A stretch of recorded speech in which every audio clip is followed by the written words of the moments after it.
everyone. I hope you guys are all doing great during this quarantine time and away from school. We're almost done, 14 days and counting.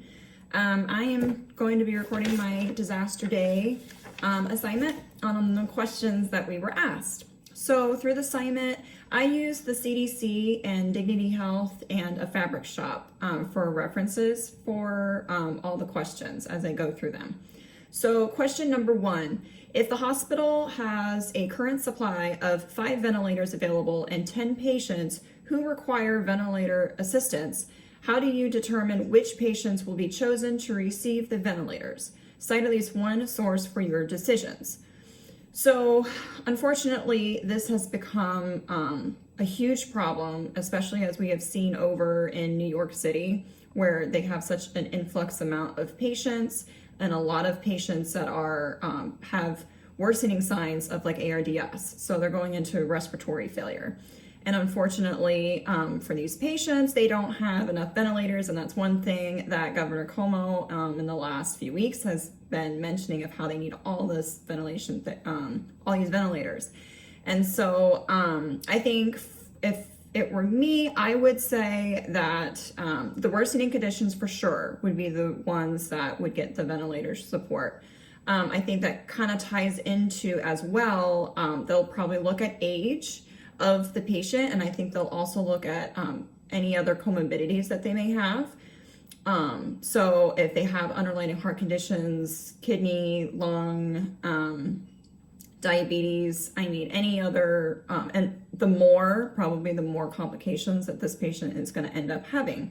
So I also think that they're going to look as far as if they put the patient on ventilator support, what is their prognosis? Will they be able to live off of ventilator support? And if they do, how long will they live? Like, would they live, a few days, few weeks, maybe a few months, or years? I mean, just depending. So I think that might tie into it too, is who do they feel that would survive the longest, I guess, too. So probably a lot of factors that would go into who would be chosen for the ventilators. But that's what I'm thinking, is just worsening conditions, multiple comorbidities, and age that would go into who would be getting these ventilator support, and how they would health-wise be after ventilation support, and how long they would live after having the ventilation support. So that's number 1. Number 2, what would you decide for a standardized policy on visitor restrictions? Cite at least one source for your decisions. So for this, I actually looked at the Dignity Health and what their policies are for visitors. And I actually kind of agree a lot with what they have for visitor policies. So for them, they do not have any visitors right now, except for a couple exceptions. And as far as not having visitors, it's definitely, I feel, a good move, because you do at the hospital constantly have people coming and going to the hospital, and you just don't know. And as we're finding out, it's not even just you having the COVID-19 and having the symptoms of the cough and a fever and the shortness of breath. Like, we're now finding it's a lot of asymptomatic people that are carriers that don't even know they have it and are spreading it to so many people out there now. So we're learning more and more as we're going along with the whole thing. But so for me, I would also agree with that, having no visitors, except for the exceptions that Dignity Health has. One being the neonatal intensive care unit. So having one visitor there to be able to be with whichever baby that's in the intensive care unit. Labor and delivery, so that the wife or girlfriend or family member can have one person with them if they're delivering.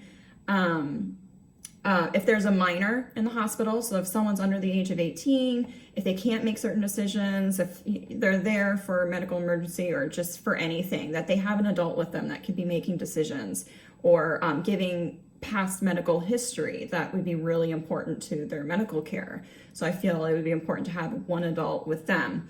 And then also end of life support. I have seen videos online lately of families that have not been able to be with their loved ones when they have someone that is in the hospital that's dying, and they say bye on FaceTime or on a phone, and they can't even see them. It's really depressing.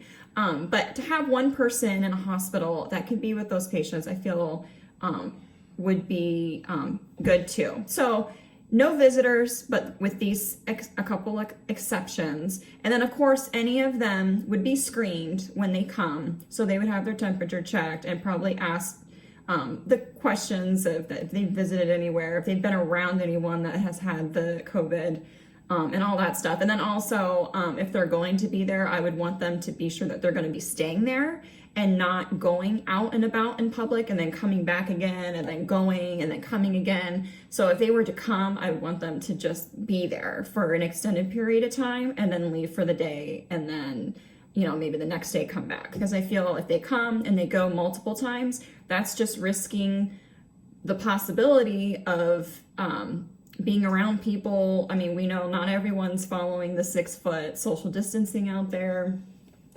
It just brings more of a risk of the possibility of bringing in something that they shouldn't. So that's what I would do as far as that would go for policies. Number 3, how would you handle the situation with running out of necessary PPE equipment? N95 masks, surgical gowns, gloves, hand sanitizer, and surgical masks due to the short supply with manufacturers and patient hoarding. We have seen this everywhere. Everyone's short of PPE. Nobody has enough masks. Nobody has enough gloves. N95 masks. There's just been nothing. And in kind of reading over everything with this, I feel asking the public for help. So I think that was a really good thing that has been done, is that any and all facilities have been asking the public if they have gloves, if they have gowns, if they've got masks, if they've got anything that they can provide that they have at home, if they could bring it to help with the medical professionals that are actually working with these patients, is very beneficial. I also find it very helpful in recent times where the president has asked companies to come forward to be making equipment. So I know like Ford has, I know Intel has tried to make some equipment, and then just some people, and like Arizona State has been doing, some students there have been making shields, face shields, and just the public actually has come forward through the FDA guidelines to be making all this different equipment, which is amazing. So I find getting the public help and being able to provide that kind of equipment. I also found that, at least for the Dignity Health hospitals here, there was a fabric, precision fabric in North Carolina that had shipped over 7,000 pounds worth of fabric to Arizona for the Dignity Health hospitals and able to be making gowns, isolation gowns. And so a fabric shop in Tempe ended up getting this material, and they had made over 8,500 pieces of isolation gowns. And these isolation gowns are ones that you can they're not a one-time wear. You can wear them multiple times and it'll last over 100 washes. I found that amazing. So, it's stuff like that. It's the country, it's shops, it's the public, it's anyone and everyone that can help to be able to get more equipment is imperative, working together. I know recent hospitals, you see people are re-wearing their N95 masks. They're re-wearing things that were not meant to be re-worn. And so you can imagine after, a week or 2 weeks wearing the same mask over and over and stuff, like it's crazy to think that that's acceptable. And like the CDC that had talked about scarves and bandanas for protection and for healthcare workers was insane to me to think that that was acceptable. So, but yeah, so for me, just asking the public, getting companies involved, getting the government involved to make companies make all this type of protective gear, because it is very important that we have it when you're working along directly with the COVID-19 patients. Number 4, how would you handle units being short-staffed? So with the units being short-staffed, I know right now, because there was no elective surgeries going on, which actually was just announced yesterday by Governor Ducey, that elective surgeries will be resuming on May 1st. But as currently, there's not enough patients. There's been a lot of furloughs going on with nurses. People are not working on those units unless they're ICU, PCU, maybe telemetry type units that are working. But in an influx like New York, when you have all these people and you need a lot more help and you don't have enough help, overtime, offering overtime for people, having the incentive of that time and a half, getting people to help as one. I feel calling maybe some PRN nurses, so people that only work maybe 2-3 shifts a month. Maybe they'll work a few more shifts to be able to help with the short staffing. So I would want to do that. Hazard pay has been big actually with a lot of nurses right now, is they're being paid a lot more money now, especially if you're working directly with the COVID-19 patients. So, and like New York, they had gotten a lot of retired nurses, retired doctors, respiratory therapists that have come, and they've had the incentive of like anywhere between $8,000 to $10,000 a week to work. Obviously, I mean, that is the main site for the whole COVID-19 outbreak, but incentives, like some people, they'll be all for it. Travel nurses, there might be some areas that don't need the help. So a lot of areas that have furloughed nurses, they don't need, they don't have the amount of cases there. So maybe they'll end up just being able to go to other states that have a lot of these cases that they can help out and be where they need to be at that moment. So getting in contact with like the traveling agency for these nurses to see if there's any available that would be willing to come and help. So there's that question. Number 5, how do you choose which unit or units will be transitioned to COVID-19? Think about and address the training that's needed. So in choosing a unit that's going to be transitioned to COVID-19, obviously ICU would be a unit for the COVID-19. And then I think, if not the ICU, I definitely think like the PCU. So, since they're like a downgrade from an ICU, I feel they could handle taking on, COVID-19 patients as well as telemetry. So I kind of felt ICU, PCU, telemetry for sure. And the training that would be needed. Yes, absolutely. If you're on telemetry, it's not every day that you're having to titrate drips and work with ventilators and stuff, like that type of training that would be needed. And there are nurses that have been going through training to be able to tend to these patients, and that's necessary. So, so yeah, I would definitely have those units first. And then if absolutely needed, because there's no elective surgeries going on, there's not a whole lot going on med-surg floors. So if absolutely needed, if all of those floors are at max capacity, then transitioning to med-surg floors would be the next option in being able to help these patients. So, and then again, that's going to be a lot more training for the med-surg nurses that work those floors. So definitely training is a big thing. If you're not an ICU nurse that is used to working with very serious, that's not the word I wanted to say. Oh my gosh, I can't even think of the word, but just more, not intensive. Oh my gosh, I don't even know what the word is that I'm trying to think, but it's just more serious conditions. Like you don't work with that every day. So it's an adjustment period. It's kind of scary too, because it's not your everyday work environment. But so that's what I would do. Number 6, how do you handle ICU, PICU bed shortages? What areas in the hospital could be changed into temporary COVID-19 spaces? List the rationales for choosing the areas you did. So again, this kind of ties into the last question that I would choose the ICU, the PCU, and the telemetry, and then last resort med-surg floors. And then if that was at max capacity, it's just kind of like New York right now, where all their hospitals are at max capacity. They've ended up going and having the ship that had come to be able to help. They've had to build hospitals in all of the different main cities in New York to be able to accompany all of these patients that they had. So being able to do something like that, to be able to just build a hospital, here actually St. Luke's is now being opened for an extra hospital for us to have in case Arizona gets to the point of having an influx amount of patients.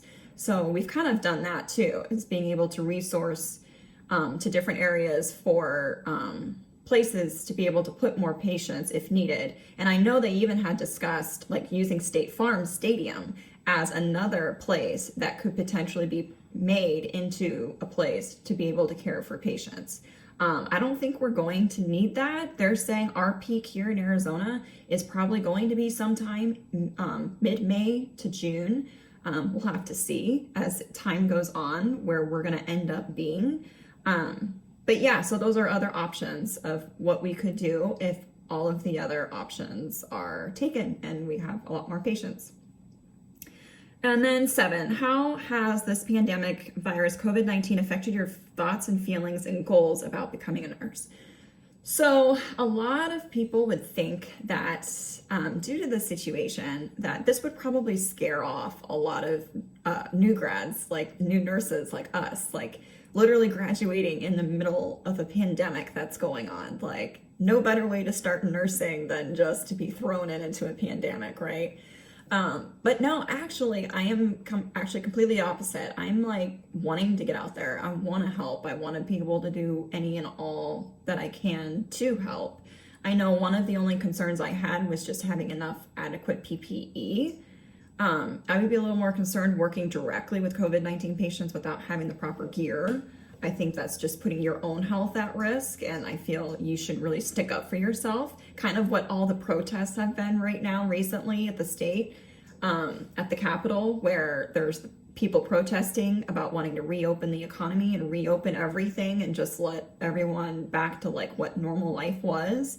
And then you have the nurses that are protesting against the protesters because they need the proper equipment of the PPEs, and they're not wanting another surge of this to happen. They do not, it's already bad enough of where it is in our country right now.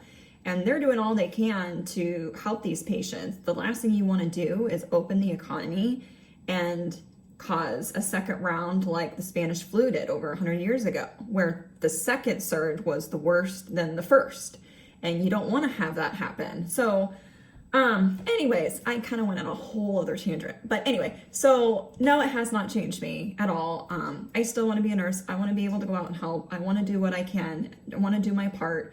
Whenever we're done, we'll kind of have to see how things are. But yeah, no, definitely has not changed my mind, my aspect of nursing and wanting to be a nurse and any of that. I mean, it's definitely a scary time. I'm not going to say it's not. But I definitely, more than ever, still want to go out and do what I can to help. So that is everything from the Disaster Day video and answering all the questions. I miss everybody. It is so weird talking through a video and not being able to see everyone. So I hope everyone is doing well. I hope everyone's family is safe. I hope you guys are all staying safe, and that you are enjoying yourself as much as you can while quarantining at the house and studying. So we're almost there. We just have a little bit of just 2 weeks left and then we're done. So hope everyone's well. I will talk to everyone again soon, and have a great rest of your day.